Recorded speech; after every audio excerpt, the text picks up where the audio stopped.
Vande Mataram network 10 में आप सभी का बहुत बहुत स्वागत है। आपके साथ मैं दीप्ति द्विवेदी।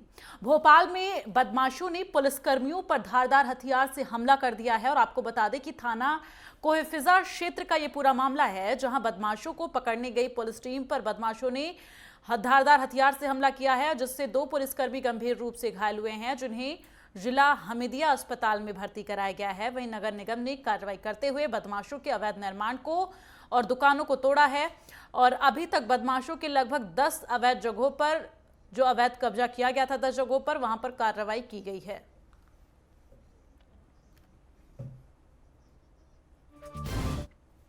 हमला हुआ था, पुलिस कर्मियों पे हमला किया गया। ऐसा कौन आरोपी है, किस तरह हमला किया गया? देर रात कुछ बदमाशों की खबर लगी थी हमीदिया कैंपस के अंदर, तो उसमें से हमारी पुलिस पार्टी गई थी। तो वो बदमाश नशे की हालत में थे, जिनके द्वारा हमारे पुलिस अधिकारी कर्मचारियों पर हमला बोला गया, जिसमें से एक कांस्टेबल विजय बहादुर यादव को काफ़ी गंभीर चोटें आई हैं। उसमें से प्राथमिकी दर्ज की गई है। लगभग 5-6 लोग पुलिस अपेक्षा में लिए गए हैं। एक जिस गाड़ी से ये लोग गए हुए थे वो गाड़ी ली गई है। बाकी लोगों की पतारसी की जा रही है।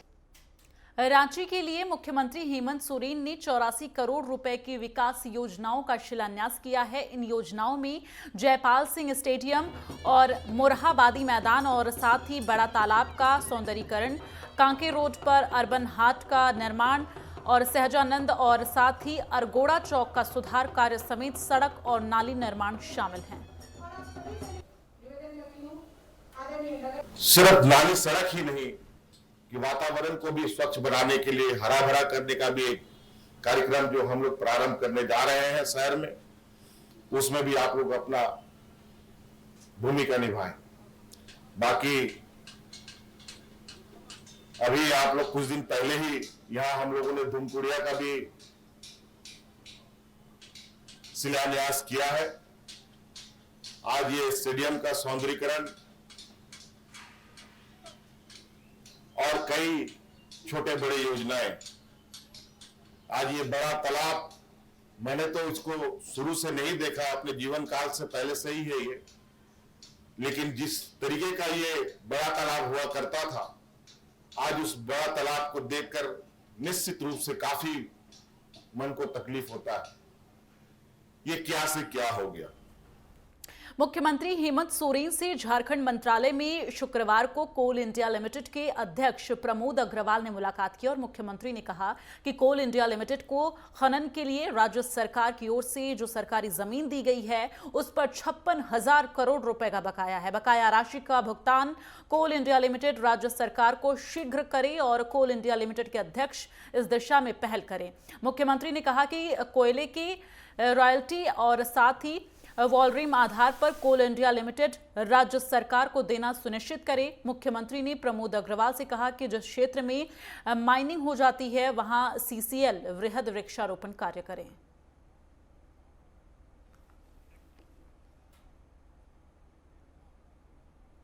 गुमला के उप विकास आयुक्त संजय बिहारी अंबर घाघरा और प्रखंड के दौरे पर पहुंचे, जहां पर इस दौरान उन्होंने कई योजनाओं की समीक्षा की और जिसके लिए समीक्षा बैठक का आयोजन किया गया। साथ ही वृक्षारोपण के कार्य की शुरुआत भी की गई। डीडीसी के सामने स्थानीय लोगों ने मनरेगा योजना में हो रही गड़बड़ी की जानकारी दी और प्रखंड प्रशासन पर योजना को पूरा करने में सहयोग न करने का आरोप लगाया है, जिसको लेकर उप विकास आयुक्त ने चिंता व्यक्त करते हुए पूरे मामले की जांच करवाने की बात कही है।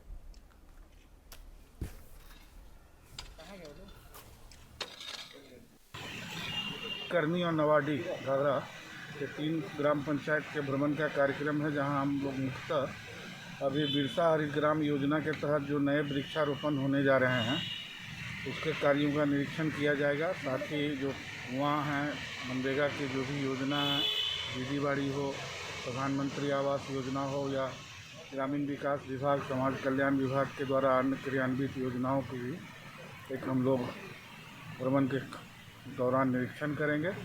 उद्देश्य यही है कि ग्रामीण विकास और कल्याण सरकार की जो भी कल्याणकारी योजना है।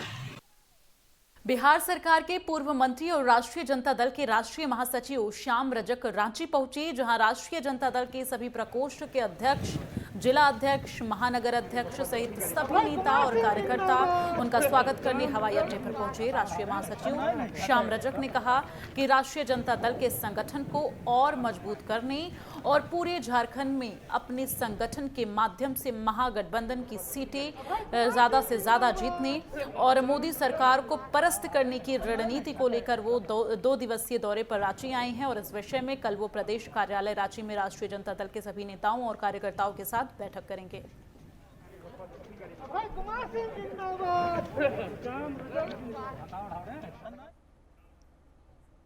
वहीं गुमला जिले के एक घाघरा में प्रशासनिक लापरवाही का उदाहरण देखने को मिला है, जहां ग्रामीण क्षेत्रों में लोगों को किस तरह से परेशान किया जाता है, इसका उदाहरण सामने आया है। दरअसल घाघरा थाना क्षेत्र के दिल गांव में सरकारी कर्मियों ने ग्रामीणों को कंबल देने के नाम पर बुलाया और जिसके बाद दूर दराज से ग्रामीण स्थल पर पहुंच गए और लेकिन वहां कोई प्रशासनिक पदाधिकारी और कर्मी मौजूद नहीं था, जिसकी वजह से ग्रामीणों को काफी परेशानियों का सामना करना पड़ा और वो सब अपने अपने घर चले गए।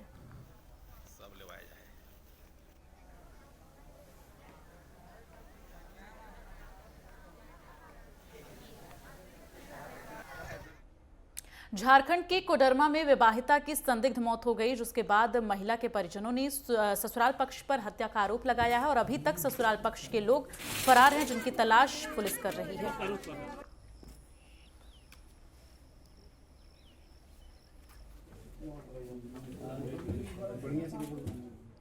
गढ़वा के नगर उंटारी थाना क्षेत्र के गरबांध गांव के बंधक बनाए गए 13 आदिवासी युवकों को पुलिस ने मुक्त करा लिया है और साथ ही सभी को नगर उंटारी ले आया गया है। आपको बता दें कि गारबांध के 16 युवकों को बंधक बनाए जाने को लेकर प्राथमिकी दर्ज कराई गई थी। इनमें से 11 बच्चे नाबालिग हैं, जिन्हें CWC के समक्ष पेश किया जाएगा।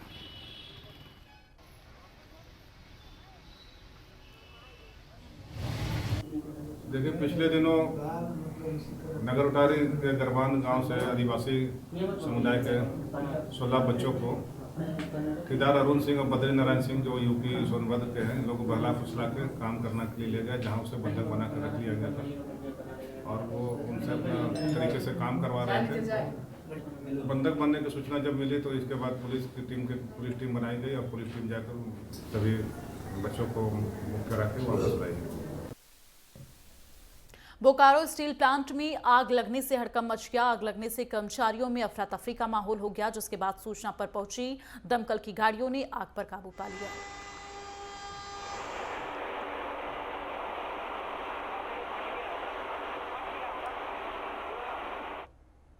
गुमला के घाघरा में अज्ञात लोगों की ओर से कुछ ग्रामीणों के साथ मारपीट का मामला सामने आया और इसकी जानकारी मिलने के बाद पुलिस मामले की छानबीन में जुट गई है। घायलों को इलाज के लिए घाघरा PSC में भर्ती करवाया गया है, जहां घायल युवकों ने बताया कि उनसे मारपीट की गई और इसके कारण उन्हें भी पता नहीं।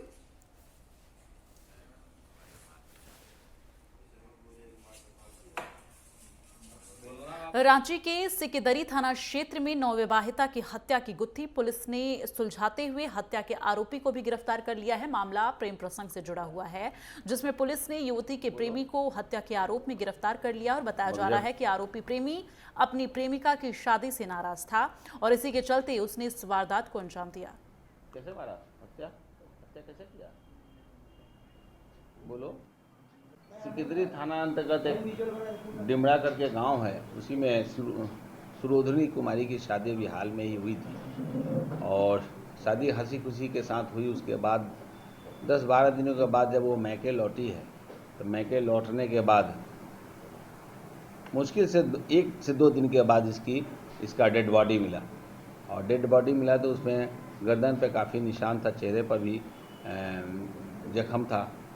थाना में खबर हुई और तुरंत हमारे DSP साहब, क्रिकेटर साहब वहाँ गए, पूरी टीम गई, जाके डेड बॉडी को कलेक्ट किया गया और फिर आगे की कार्रवाई उसमें पोस्टमार्टम हुई।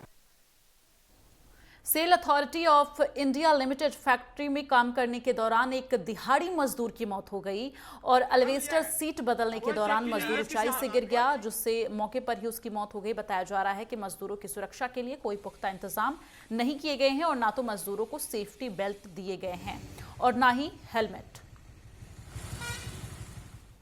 इन्होंने जानबूझ के इनका जान लिया। सुरक्षा के लिए हम लोग जो भी सेफ्टी बेल्ट का और इक्विपमेंट के हम लोग जो भी कार्य करते हैं उसके दौरान उनको करते हैं कि वो लोग उसका प्रयोग कर रहे हैं और सही तरह से करें।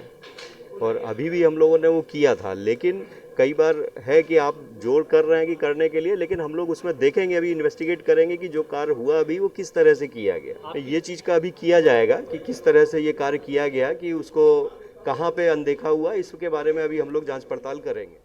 वो सीट चेंज करने के दौरान सीट टूट गया, जिसके कारण वो नीचे गिर गया और उसके कारण उनका डेथ हो गया। तो हमने दिया था सेफ्टी बेल्ट, हेलमेट दिया था।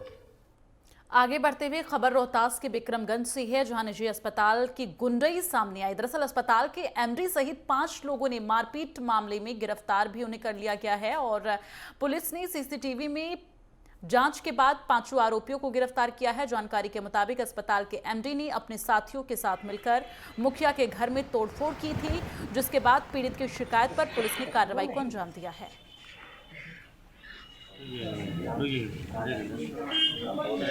रात में 10:30 पौने 11 के आसपास करुणा अस्पताल के विक्रमगंज के डॉक्टर कमिंदर सिंह अचानक से हमारे घर पे धावा बोल दिए अपने 15-20 समर्थकों के साथ। सभी लोग हथियार से लैस थे और मेरे घर का मेन गेट जो है उसको तोड़ते हुए वो लोग मेरा पीछा करते हुए, जैसे ही मैं गेट से बाहर निकल रहा था वो लोग मैंने उनको देख लिया, मैंने अपना भागते हुए गेट बंद किया, वो लोग गेट तोड़ के और घर के अंदर घुस गए।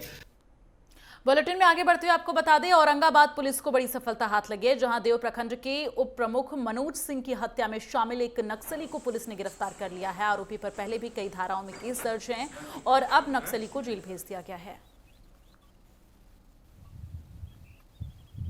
गुप्त सूचना के आधार पर मदनपुर कांड संख्या 208-19 के अभियुक्त अक्षय कुमार यादव और नवीन यादव की गिरफ्तारी हुई है। इस केस के अतिरिक्त इस व्यक्ति के खिलाफ 2 और केस देव थाना 82-15 और देव थाना 29-16 में तत्कालीन वहाँ के जो व्यक्ति हैं मनोज सिंह की हत्या हुई थी और इसके प्राथमिकी। देवास में राशन और केरोसिन लेने पहुंचे युवक के साथ दुकान के सेल्समैन और कुछ लोगों ने मारपीट कर दी है। घटना का वीडियो जो है वो भी सोशल मीडिया पर वायरल हो रहा है। बताया जा रहा है कि बागली थाना क्षेत्र के मालीपुरा में युवक राशन लेने के लिए पहुंचा था। घंटों इंतजार करने के बाद सेल्समैन ने उसे राशन नहीं होने की बात कही और वहां से भाग जाने की बात कही। युवक ने जब इसका विरोध किया तो सेल्समैन और उसके कुछ साथी युवक को पीटना शुरू कर दिए और युवक ने इसकी शिकायत पुलिस से की है। वहीं पुलिस की माने तो मामले की जांच की जा रही है, जल्द आरोपियों के खिलाफ कार्रवाई की जाएगी।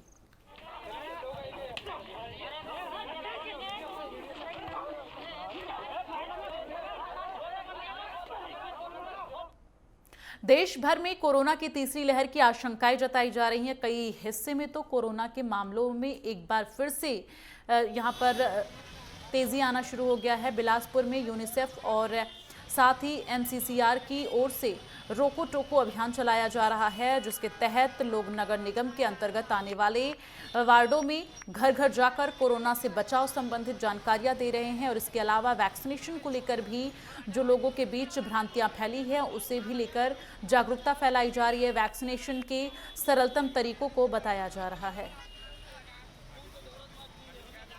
रोको न टोको अभियान चला जा रहा भैया है और भैया और बीजे भैया लोगों के साथ हम आए हैं। हमको तो नॉलेज नहीं था पर बीजे भैया हमको हर जगह लेके जाते हैं और भैया हैं जो पूरे भारत को मैंने अपने बिलासपुर छत्तीसगढ़ को पूरे जागरूक कर रहे हैं। रोको ना टोको, मास्क लगाइए और इंजेक्शन लगाइए, आपकी बॉडी बहुत अच्छी रहेगी, आपको कोरोना से कुछ नहीं होगा। अगर आप मास्क नहीं लगाएंगे और इंजेक्शन नहीं लगाएंगे तो आप पीड़ित हो सकते हैं। इसलिए मैं भैया लोगों के साथ आई हूँ, इसलिए टीका लगाइए। इसलिए जय हिंद, जय भारत, जय छत्तीसगढ़। छत्तीसगढ़ में स्कूल खोलने के फैसले पर शिक्षा मंत्री प्रेमसाय सिंह टेकाम का बयान सामने आया है। शिक्षा मंत्री ने बताया कि अधिक समय तक स्कूलों को खोलना उचित नहीं था, इसलिए उच्चतर माध्यमिक शाला के स्कूलों को खोलने का फैसला लिया गया है। स्कूलों को खोलने से पहले स्कूल प्रबंधन और पालकों से चर्चा करने के बाद ही स्कूल खोलने का निर्णय सरकार ने लिया है और इसके अलावा बच्चों के स्कूलों में पहुंचने से पहले ही स्कूलों की व्यवस्था ठीक कराई जाएगी और पिछले 2 साल से बंद स्कूलों में साफ सफाई, सैनिटाइजेशन कराने का भी काम किया जाएगा। प्रदेश के निजी स्कूलों में फीस वृद्धि को लेकर भी जमकर हंगामा हो रहा है। इसे लेकर शिक्षा मंत्री ने कहा कि फीस निर्धारण के लिए पालकों और बोर्ड के लोगों की एक नियामक कमेटी बनाई गई है, जो कि सभी स्कूलों में की गई व्यवस्थाओं को लेकर तय करेंगे कि स्कूल में किन व्यवस्थाओं के आधार पर फीस का निर्धारण किया जाए और इसके लिए यह भी देखा जाएगा कि जो फीस तय की गई है वो वाजिब है या गैर वाजिब। उसमें एक तो माननीय हाईकोर्ट ने कहता है कि प्राइवेट स्कूल के मामले में कि जो उनका ट्यूशन फीस है वो उनको दे रहे हैं। दूसरी बात, हम लोगों ने प्राइवेट स्कूलों के संचालन में फीस नियामक बोर्ड आयोग बनाया है। उसमें जो नियम बनाया गया है कि हर स्कूल का अलग अलग समिति होगी, समिति में पालक भी रहेंगे और स्कूल का प्रबंधन भी रहेगा। वो मिलकर तय करेंगे कि जितना वहाँ सुविधा है, क्या लेब की सुविधा है, बस की सुविधा है, पढ़ाई की क्या व्यवस्था है, उसके अनुसार से वहाँ जो फीस दी जा रही है वो क्या पर्याप्त है या अपर्याप्त है, उसके अनुसार से वो तय करेंगे, क्योंकि शिकायत तो दोनों का रहता है। तो स्कूल खोलने को लेकर यहाँ पर फैसला लिया जा रहा है और इसके साथ ही कोरोना काल के दौरान स्कूल खोला जाना बहुत बड़ी चुनौती है और साथ ही शिक्षा मंत्री की तरफ से कहा जा रहा है कि स्कूल खोलने से पहले वहाँ पर साफ सफाई, सैनिटाइजेशन, ये सारे काम करवाए जाएंगे पहले। फिलहाल बुलेटिन में आगे बढ़ते हुए बात करेंगे राजनांदगांव शहर के लखोली क्षेत्र के संतोषी नगर मुर्मी खदान निवासी लोगों ने नगर निगम कार्यालय में पट्टे की मांग करने पहुंचे और बड़ी संख्या में लोगों के नगर निगम पहुंचने की जानकारी मिलने पर नगर निगम के गेट को बंद कर दिया गया, जिसके बाद नगर निगम के गेट के बाहर ही खड़े होकर संतोषी नगर क्षेत्रवासी नारेबाजी करने लगे और लोगों का कहना है कि चुनाव के वक्त जब नेता वोट मांगने आते हैं तो वादे करते हैं, लेकिन उनके लिए वादे पूरे नहीं होते और इसके साथ ही उनके जो वादे किए होते हैं वो पूरे नहीं होते। उन्होंने कहा कि झुग्गी झोपड़ी में निवासरत लोगों को पट्टा देने का वादा नेताओं ने किया था, लेकिन अब उन्हें पट्टा नहीं देकर यहां से हटाने का नोटिस दिया जा रहा है। वहीं नगर निगम के पूर्व अध्यक्ष और वरिष्ठ भाजपा पार्षद शिव वर्मा ने कहा है कि कांग्रेस ने अपने घोषणा पत्र में नजूल भूमि में निवासरत लोगों को पट्टा दिए जाने की घोषणा की थी। सरकार आने के बाद कांग्रेस अपने वादे को पूरा नहीं कर रही है और संतोषी नगर क्षेत्र के लोगों को हटाया जा रहा है।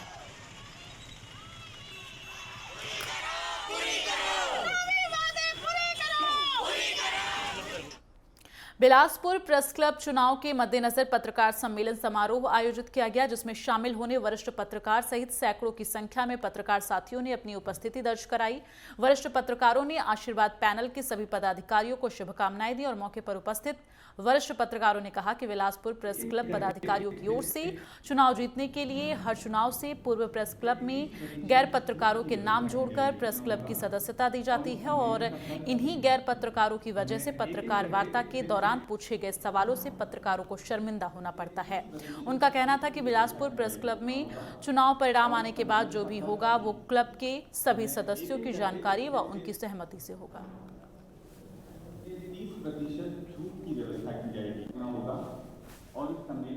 तो जगदलपुर में आदेश्वर एकेडमी स्कूल में 2 साल पहले हुई 9वीं कक्षा के छात्र की हत्या की गुत्थी नहीं सुलझ सकी है और इस मामले में कोतवाली पुलिस मुख्य आरोपी को गिरफ्तार नहीं कर सकी है। पिछले 2 साल से न्याय के लिए भटक रही छात्र की मां ने अगले 15 दिनों के अंदर हत्या के आरोपियों पर कार्रवाई नहीं होने पर आत्मदाह की चेतावनी दी है। देखिए, मैं अपने बच्चे के लिए पिछले 2 साल से घूम रही हूँ। जो आदेश्वर एकेडमी में मेरा बच्चा क्लास 9th में था, 13 साल 6 महीने के बच्चा है, जिसका हत्या कर इन लोग उसको आत्महत्या बता रहे हैं और जिसका आरोपी भी 2 आरोपी मिल चुके हैं। उसके बावजूद भी पुलिस एक को गिरफ्तार किया और उसको छोड़ भी दिए कोर्ट के द्वारा और अभी सेकेंड आरोपी अभी तक गिरफ्तार नहीं हुआ है। मैं पिछले 2 साल से भटक रही हूँ। मैं पूछती हूँ स्कूल को कि मेरे बच्चे को मार कुटाई कर रहे थे तब उन लोग का मैनेजमेंट कहाँ था और मुझे सीसीटीवी क्यों प्रोवाइड नहीं किया गया। हरियाणा में भी अब मानसून का आगाज हो गया है। पिछले कई दिनों से लोगों को गर्मी ने परेशान कर रखा है, लेकिन फतेहाबाद में 1.5 घंटे तक लगातार हुई बारिश ने शहरवासियों को घर में रहने को मजबूर कर दिया है। सड़कों पर स्विमिंग पूल बन गया और लोग सड़कों पर बने पुल पर तैरते हुए किस तरह से नजर आए, इस रिपोर्ट में देखिए। सड़क पर स्विमिंग पूल, स्विमिंग पूल में तैरते हुए लोग, क्या नजारा देखने को मिल रहा है। ऐसा नजारा तो आप अक्सर स्विमिंग पूल में देखते होंगे। लोग ट्यूब लेकर नहा रहे हैं, जैसे कि नहरों में ट्यूब पर बैठकर एंजॉय किया जाता है, जैसे कि जिंदगी के मजे ही यही हैं। लेकिन इसे स्विमिंग पूल कहें, नहर कहें, तालाब कहें या नदी कहें, ये तो आप खुद ही समझ लो। लेकिन ये हाल लगभग 1.5 घंटे तक हुई बारिश ने किया है। तस्वीरें हरियाणा के फतेहाबाद की हैं, जहां पर मौसम ने करवट ली और लगातार 1.5 घंटे तक बारिश हुई, जिसके बाद लोग घरों में कैद होने को मजबूर हो गए। शहर में 50 mm बारिश दर्ज की गई। एक तरफ जहां इतनी बारिश से किसानों के चेहरे खिल उठे, लेकिन शहर वासियों को काफी दिक्कतों का सामना करना पड़ा। जवाहर चौक, लालबत्ती चौक, मॉडल टाउन आदि में 1.5 से 2 फुट तक पानी भर गया। कई इलाकों में लंबा जाम लग गया। लोगों के लिए मुसीबतें बढ़ गईं। इतनी कि बारिश से कई घरों में पानी तक भर गया। आधे से ज्यादा वाहन पानी में डूब गए। प्रशासन ने पानी की निकासी के लिए पंप सेट लगा रखे हैं, तो वहीं मौसम विभाग ने आगे भी भारी बारिश की चेतावनी दी है। बारिश को लेकर परेशानी है पूरे बाजार में, फतेहाबाद शहर में। धर्मशाला रोड है, जवाहर चौक है, मेन और जिंक रोड है, सभी पे पानी ही पानी है। ना तो इसकी कोई व्यवस्था है, पानी की निकासी नहीं हो पा रही। दुकानों के अंदर पानी घुस चुका है, दुकान बंद पड़ी है, शटर उठा नहीं सकते, व्यापार ठप हुआ पड़ा है। तो हम तो यही कहते हैं, समस्या इतनी है कि इसकी निकासी का प्रबंध होना चाहिए। इस बारिश से शहरवासी पानी निकासी को लेकर परेशान नजर आए, लेकिन बरसात फसलों के लिए वरदान से कम नहीं है। पिछले कुछ दिनों से जिले में बरसात नहीं हो रही, ऐसे में उम्मीद जताई जा रही है कि अच्छी बरसात होगी। किसानों की माने तो बरसात बाजरा व ज्वार की फसलों के लिए फायदेमंद है। अगर अगले 10 दिनों तक भी अच्छी बरसात होती है तो कृषि को इससे कोई नुकसान नहीं होगा, लेकिन ये बरसात शहरवासियों के लिए मुसीबत पैदा कर सकती है। नेटवर्क 10 के लिए फतेहाबाद से रमेश कुमार की रिपोर्ट। और चलिए इसी के साथ बुलेटिन में फिलहाल के लिए बस इतना ही। आप देखते रहिए नेटवर्क 10। जय हिंद।